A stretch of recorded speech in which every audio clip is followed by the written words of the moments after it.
खंडहर होटल का रहस्य। रात के समय मीरा ने शहर से दूर एक वीराने में बने पुराने होटल में रुकने का फैसला किया।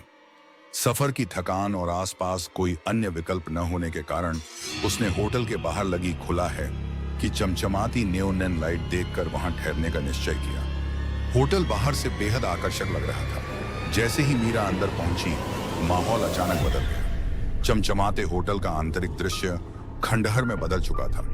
हर कोना धूल और मकड़ी के जालों से भरा हुआ था। उसकी आंखें यह देखकर फटी रह गईं। वह समझने की कोशिश कर रही थी कि आखिर ऐसा कैसे हो सकता है।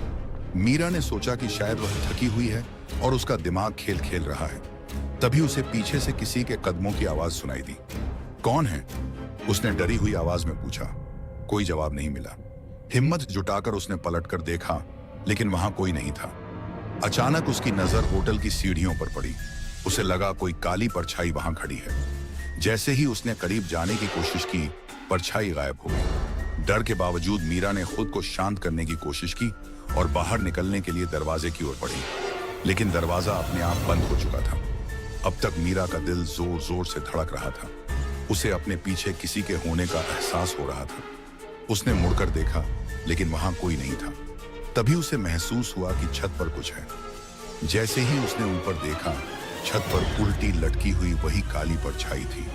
उसकी आंखें लाल थीं और उसका चेहरा किसी भूतिया आकृति जैसा डरावना था। परछाई अचानक हवा में गूंजने वाली भयानक हंसी के साथ गायब हो गई। मीरा ने अपने फोन की लाइट ऑन की और बाहर निकलने का रास्ता खोजने लगी, लेकिन हर रास्ता उसे उसी खंडहर के बीच वापस ले आया। अब वह समझ चुकी थी कि वह होटल एक जाल है। मीरा ने खुद को बचाने की हर संभव कोशिश की। परछाई बार बार सामने आकर उसे डराने लगी। आखिरकार एक कमरे के कोने में उसे एक पुरानी किताब मिली, जिस पर खून से लिखा था, जो यहाँ आया वह कभी लौट नहीं पाया। मीरा चीख पड़ी।